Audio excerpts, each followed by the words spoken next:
Yo, it's Tuesday already. We're coming in super hot. You know, talking about the UAW. There'll be a day when we don't, but today we will. Ford canceling its 2023 Lightning stock and predictive pizza ordering. That's not that hard.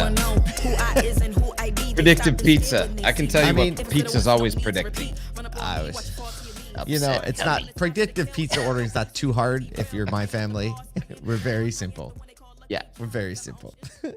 Yes, today, tomorrow, and every day next. Any day we're ordering pizza. Oh, ordering man. the same thing. Paul, last night, so yesterday, we released the very first main stage panel from ASOTU CON for those that want to check it out. Yeah. And I'm like getting off and about to head downstairs from my little place at home. And I just like pull it up and I see it. I'm like, I click into it off the LinkedIn post. It takes me to the YouTube where the full length version is. And I just scrub to, about midway because I was a part of the panel. I led the thing. I scrubbed to about midway and I turned my phone sideways. And I'm telling you what, I about lost myself because it goes like Mike to Liza to Damon to me and the audio's tight. And then the cuts, and I'm watching like the little the IMAG cuts and the wides and the tights, and it was engaging. And then I'm sitting there just going, "This is incredible." And like 3 minutes in, I just realized I'm listening. I'm actually tracking back on what they're saying because, in the moment, if you're moderating a panel, you're listening to make sure that you drive the conversation instead of listening for like, what am I gaining out of it? And I'm in this thing that I moderated, just listening to go, I can gain that out of this. There's some insight. Yeah. Cause when you're moderating, you're in it, but you're in it for a different reason. Right. Exactly. Right. You're like, okay, I have to make sure I'm passing it around and I have to do all that. Yeah, I saw it last night. When you're moderating a conversation, you don't get to experience what the audience experiences, even at ASOTU CON from the visual standpoint with that gigantic screen. I'll tell you what, the team did a great job capturing it so that now we can share it with all the people that couldn't be there.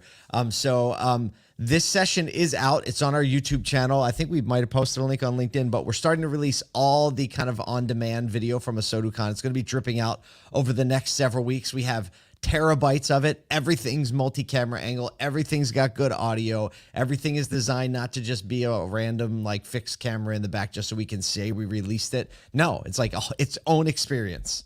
Yep. We even got a little cameo from our AI bot that we made for the show. Connie, if you weren't there, we literally designed this AI voice and all that. She introduces all the speakers. It's a whole lot of fun. So you go to our YouTube channel. You get there easily by going to ASOTube, ASOTU.BE.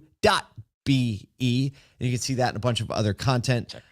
So this panel they released was our first main stage panel, future state of the union, balancing EVs in a constantly changing marketplace with, people like Mike Stanton and Steve Greenfield and Liza Borges and Damon Lester and our very own Kyle Mounts here. I got up there. I was like, oh, boy. You had your remarkable. You were locked and loaded. You were locked and loaded. I saw that. We have a lot of podcast content about to drop from ASOTU CON, our ASOTU CON Sessions, which are very short burst podcasts. Awesome for like a little run or a dog walk. You listen to a few at a time. They're only 10, 12 minutes each. You can just go on Spotify, Apple Podcasts or whatever, and just search ASOTU CON Sessions. ASOTU CON Sessions. Or just search ASOTU and probably all of our podcasts will pop up. And we have some great stuff still from last year, and we're about to drop all the sessions from this year. Look at the new cover art. It looks great. It's unbelievable. Team crushed it on that. So the ASOTU Effective, again, rocked it out by sponsoring the podcast stage to make that massive hit. And of course, like all the main stage content, you want to give a little thanks, a little note over to our friends at Cars and Stream Companies for making the whole event happen in a pretty substantial way. Also, all the news today. Dude, we're doing so much. We're 4 minutes in. Goodness. We have our live premiere, or our premiere of More Than Cars episode 2, much anticipated. Next week. Man, we got to we'll get the word out. We'll help you share the word out. It'll be an event on LinkedIn and YouTube and the whole 9 yards, but just put it on your calendars, 1:00 on the 11th, 1:00 Eastern. You're not going to want to miss it. All right, we have to talk about some news now because that's what we do on the morning show. Actually, I think we need to start saying this. Nathan, our producer, has been honest about this very gently, as he usually is. But this show is called The Automotive Troublemaker. Not the morning show. We're going to start calling it the automotive troublemaker because we do get in a little trouble on the show and it's kind of fun. And like we say, the troublemakers make their way to us because we like to tell it like it is. So here you go. First story: amidst ongoing negotiations between the UAW and GM, the union has finally presented a counteroffer. Hey. Meanwhile, Ford has announced, I didn't do this part. UAW update. All right, so UAW presented a counteroffer to GM, and Ford, separate situation, same strike, announced an additional 330 layoffs tied to the strike. This is the parts house, bringing the total number of workers they've laid off since the strike to 930. So to GM's best offer so far included a 20% pay increase over 4 years, as well as speeding up the rate at which new employees can reach the top tier of pay by, like, they doubled it, or they cut the time in half. And they moved parts warehouse workers to similar rates as those in the manufacturing plants, because there's usually a bit of a wage disparity there. GM says, so far we have put 5 record offers on the table. And David, 5 record offers. David Barnas, a GM spokesperson, said in a statement, "We are assessing the offer from UAW, but significant gaps remain." Wow. I mean, at least they're volleying. They are full volley, and at least the UAW has come back with a counteroffer. Like, kudos to them. It seems like it took them a hot minute to get that back, but I like, as a manufacturer, like, whoa, we've been putting this amazing stuff out. There's still gaps that remain. I was hopeful for like 3 to 4 weeks. I'm seeing 6 to 7. On the old strike. So we'll see what comes of it. But yeah, you yesterday we recorded in the Wheelhouse, another one of our shows, and you were doing the lightning round, and the question was, which one of the OEMs do you think is going to reach a deal first? And you said Ford. Yeah. Well, because they're laying off people. Most likely, doesn't it? They're like, yeah, watch what happens when we go through this. It hurts us as a company. Yeah. And so I think everybody's going to get stuff in order a lot quicker. That's true. Speaking of getting things in order, segue.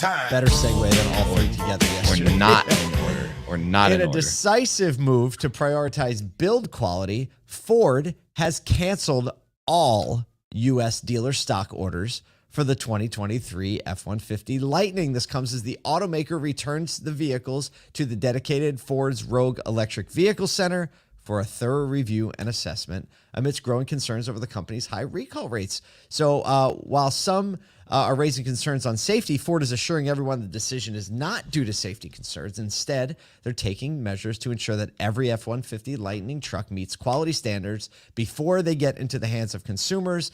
They did say that all units marked as pre-sold, so like if someone sold a unit, ordered it, those are those are not being canceled.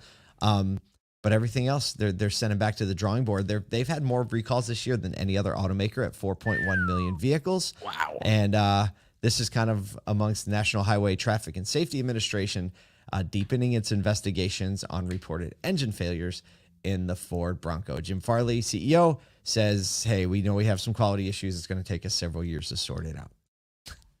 But there go the Lightnings back to the plant. It's frustrating because the Lightning, just overall as a truck, and like the technology in it and what I've experienced of it, is a legit truck. But there's still just these concerns, and they moved super fast to be the first to market with a truck.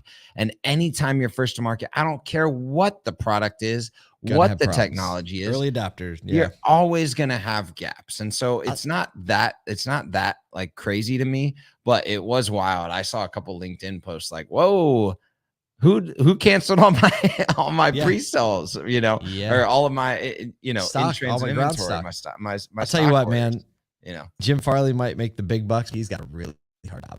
He's managing. He's got a tough. Imagine, like, what's on my desk in the morning? Right? You're like, Sean Fain. All right, let's see what Sean's. Okay, major EV initiative. Okay, we're bringing them all back. Like, what else do we got? Yeah.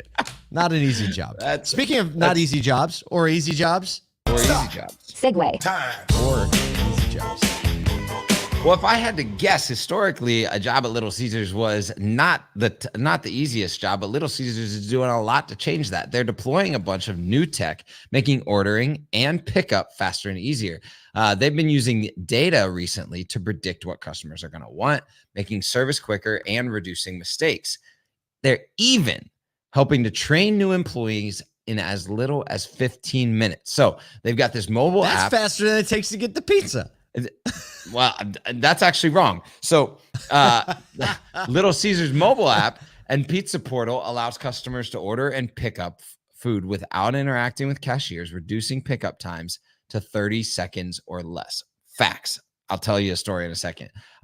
They have a platform called Caesar Vision, which I love the name of it. So it's powered by AI, and it is their data system that allows them to predict inventory needs for every U.S. location by optimizing ingredient usage, minimizing waste, making sure the right things are in the right place at the right time. Kind of sounds like a manufacturer that we know. And then they've also used all of this AI to streamline a new hire training process from 3 to 4 days to 15 minutes.